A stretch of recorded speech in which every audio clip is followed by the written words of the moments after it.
Welcome to the short discussion video on congenital adrenal hyperplasia. In this, you get questions on the clinical features and you are supposed to identify the deficient enzyme. So, we will look at a shortcut for the same towards the end of the video. First, let us look at the basics. So, there are three basic end products in this pathway. One is aldosterone, cortisol and dihydrotestosterone, and there are three important enzyme deficiencies which are asked usually. One is 21 hydroxylase, 11 beta hydroxylase and 17 alpha hydroxylase. So, for aldosterone you require 21 hydroxylase as well as 11 beta. For cortisol you require 17 alpha, 21 hydroxylase and 11 beta. And for dihydrotestosterone you require 17 alpha hydroxylase. Now the function of aldosterone is to maintain the blood pressure. So if a patient has high aldosterone, he will have hypertension. If there is absent aldosterone, the patient will have hypotension. Similarly, dihydrotestosterone, which is an androgen, it helps in secondary sexual development. So if there is absent androgen, the patient will have no secondary sexual character development. If there is increased androgen, patient will have ambiguous genitals.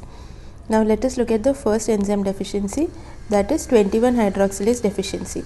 Now since 21 hydroxylase is required for both aldosterone as well as cortisol, the patient will have decreased aldosterone, decreased cortisol, but since there is redirection of cortisol in the formation of androgens, the patient will have increased androgen. So since there is decreased aldosterone, patient will have hypotension. Since there is increased androgen, patient will have ambiguous genital. So in 21 hydroxylase deficiency, you have hypotension and ambiguous genitalia. Now the second enzyme deficiency, that is 17 hydroxylase deficiency.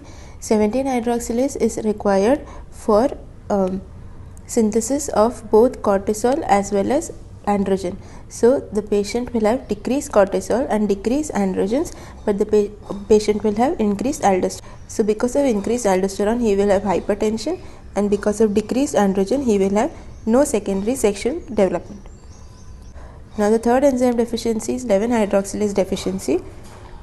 11 beta hydroxylase is required for the synthesis of aldosterone and cortisol. Now since aldosterone is low, you expect the patient to have hypotension, but there is a product that is formed, that is 11-deoxycorticosterone, which is also a weak mineralocorticoid, which is responsible for the hypertension in this patient. Now since there is redirection of cholesterol in the formation of androgen, the patient will have increased androgen also, so he will have ambiguous genitals. So in 11 hydroxylase deficiency, you will have hypertension as well as ambiguous genitals. So in 21 hydroxylase, you had hypotension and ambiguous genital. In 17 hydroxylase, you have hypertension and secondary sexual development absent. And in 11 hydroxylase deficiency, you have hypertension and ambiguous genitals. Now let us look at the shortcut. First of all, you are supposed to write CAT. C stands for congenital adrenal hyperplasia, A stands for aldosterone, that is hypertension, T stands for testosterone or androgen, so that is ambiguous genital. Then you are supposed to write down the enzyme deficiency. So 21, 17 and 11. Now replace 1 with the upward facing arrow. So in 21 hydroxylase deficiency, you have increased androgen. In 17 hydroxylase deficiency, you have aldosterone increase. In 11 hydroxylase deficiency, you have both aldosterone as well as testosterone increase. Okay, thank you.